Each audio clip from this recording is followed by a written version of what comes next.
for some staff. So like I said, I'll just kind of jump right into it here. So a recent study from Wallet Hub, a personal finance website, found that Iowa leads the nation for the smallest decrease in credit card delinquencies.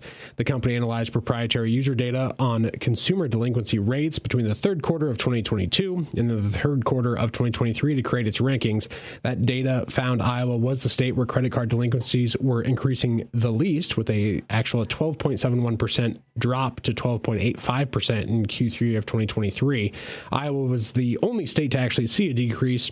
Our state was followed by Montana, which recorded a 28.87% jump to 16.09%, followed by Alabama, which increased by 29.64% to 30.5% of credit card trade lines delinquent.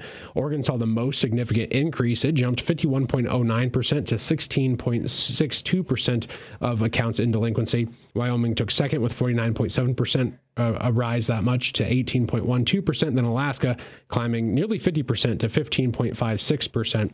The study's authors note some credit card delinquency is expected, but increasing rates can indicate a struggling economy as Americans use their credit cards more frequently to cover budget shortfalls.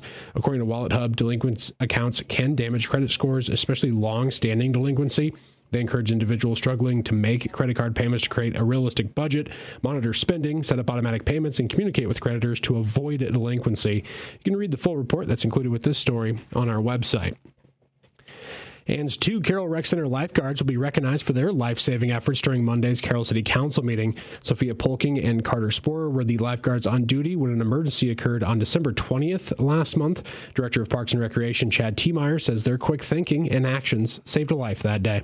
They basically went above and beyond their regular duties. There was a medical emergency in the hot tub area. Guy lost consciousness, and our 2 lifeguards that were on duty at that time just did everything perfect and helped this gentleman in a real time of need. And again, the lifeguards on duty that day were Sophia Polking, a college student at the University of Iowa who was back on break and who was lifeguarded at the rec for the past few years, and Carter Sporer, a high school student working there for the past year or so. Tiemeyer says they both followed protocols for emergencies and had everything under control within a short amount of time. They acted immediately. They got everybody out of the regular pool and the sauna so they could attend to our patron. They did everything correctly. They let front desk know using our emergency system that they needed to call 911, and they sat and attended to this patron until EMS could show up and take extra precautions past that. Tiemeyer says a different employee was recognized last year for 2 life-saving occurrences at the staff level. Tiemeyer wants the public to know there's a lot more to lifeguarding than people imagine. Lifeguarding isn't just babysitting over water with a whistle. There are very serious parts of this job, or can be, and we want the public to know that we are doing everything we can to keep our patrons safe, keep their kids safe, and recognize these individuals when they do above and beyond just the call of duty. Polking and Sporer will be recognized tonight at the Carroll City Council meeting. That's at 5:15 p.m. at the Carroll City Hall. If unable to attend the live meeting, there's a streaming option available on the City of Carroll's YouTube channel. A link to that is included with this story online. And the Carroll County Board of Supervisors will meet tonight this morning, I should say, at 9 a.m. for their regularly scheduled meeting over at the conference room located at the Swan Lake Education Center. The board's first agenda item is the Manning Child Care Center funding request for fiscal year 2025. The board will discuss right-of-way signages in the county, as well as hear an update from the Secondary Roads Department. The supervisors will then approve the recorder's quarterly report, as well as a semi-annual report from the county's substance abuse prevention program. The board will review the Carroll County ordinances that are up for review, as well as set a public hearing date for the FY24 county budget amendment that was discussed earlier this month. They'll also finish up that meeting with reports from committees and manure management annual updates.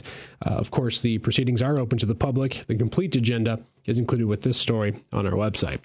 That will wrap up your news here in the 8 o'clock hour on KCIM. I'm Nathan Cohns reporting. And once again, we're hearing about an accident on Highway 71 north of town. So roads are getting a little slick with some of that blowing snow. Didn't experience anything like that on my way in. Yeah, the blowing snow was there, but the roads were not slick at that point. But now that the traffic's out, they're saying, well, just be very careful when you're out there driving. Yeah, it's a reminder that should be kind of constantly just take a Post-it note and put it on your dash. It's winter. Slow down. The end. That's kind of all there is to it.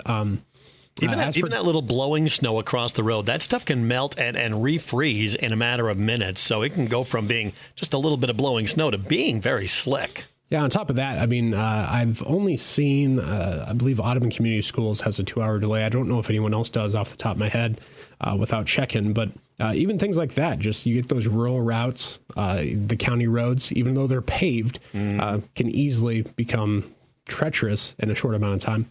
Yeah, absolutely. The Lauderdale Blacktop this morning when I took that was much more blowing snow than even Highway 71 at that moment. But yeah, just be careful out there. Once again, our blowing snow is maybe starting to freeze a little bit on those roads with more traffic out there.